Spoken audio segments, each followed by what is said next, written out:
Welcome back to SwitchCorner. My name is Alex, and today we're going to be taking a look at AKIBA'S TRIP, Hellbound and Debriefed on the Nintendo Switch, a title all about stripping your opponents to take them down. So this review, it's got to be one of the strangest I've had to write pretty much ever, so hit subscribe if you love the Switch as much as we all do here, join our growing family, and let's get started.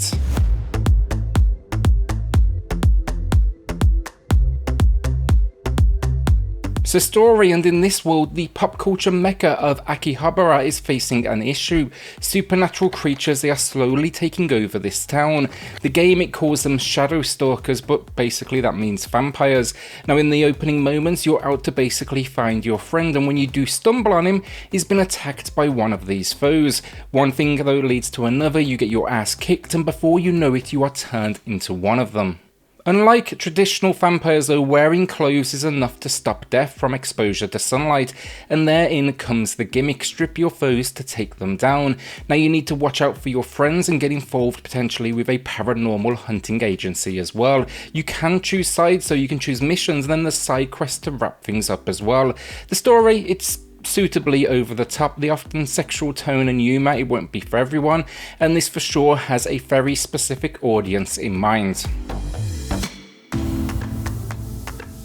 So gameplay, and to embrace the weird, for the majority of today's video my character will be donning a suit, but I'm going business casual with a foxtail tailored up as well.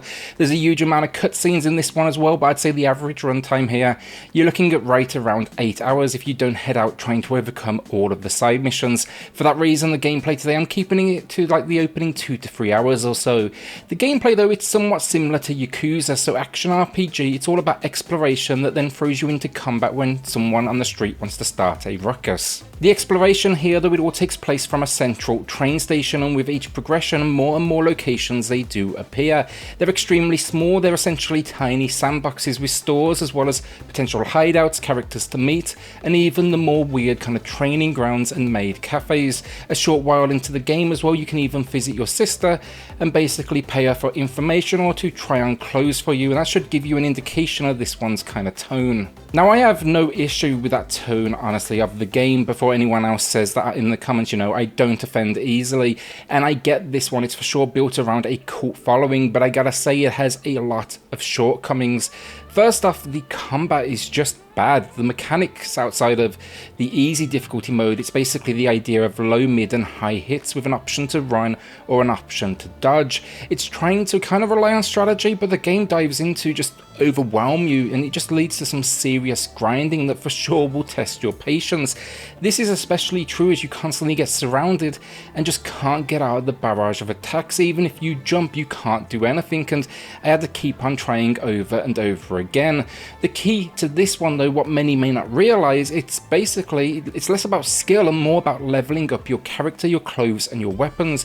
Sure, the dodge leads to some minor strategy, but you'll be leveling up them clothes, your stats and your weapons, and obviously you'll be dealing more damage. This can be done though in a number of ways, from simply diving headfirst into combat, visiting stores, or using items that add things like temporary buffers.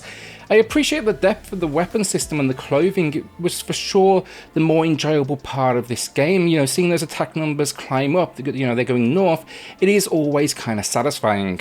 The problem I did face though, often the store names are so lacking in their description, you have to head into each one, figure out what they are all about. So there's going to be a bit of trial by fire here if anything, because as you explore each new location, I actually ended up for my own sake jotting down where I could find different item types, as the in-game menus are a little overflowing to navigate.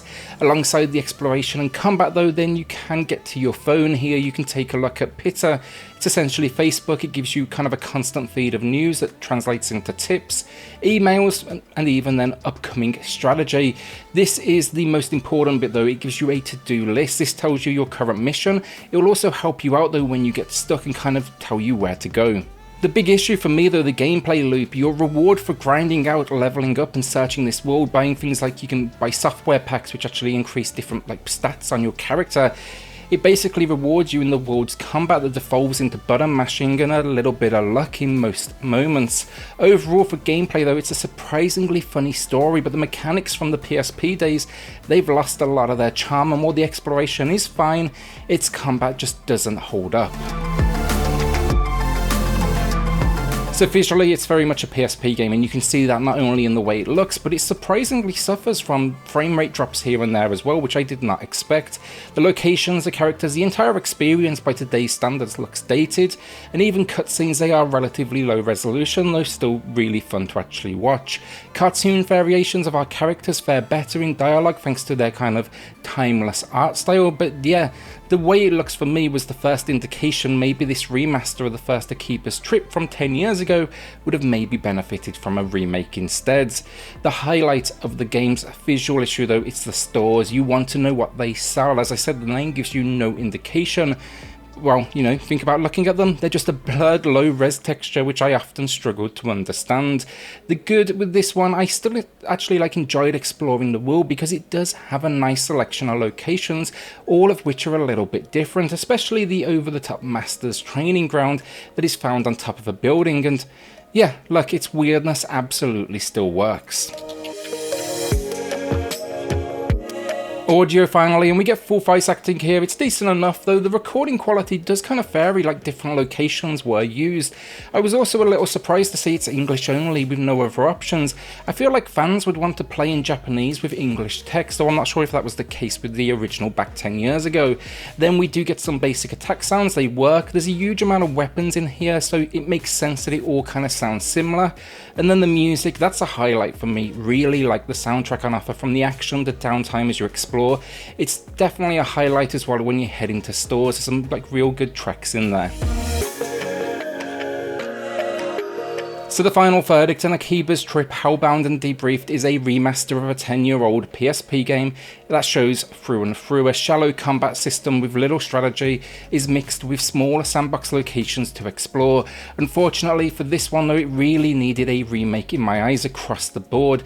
We've had newer entries in this series that are yet to reach the Switch. They look real nice though in their visual styles, but I think this one today, it's relying on basically fandom to grab your cash, as it's rocking a decent AA price point as well. That's $40 or your local equivalent.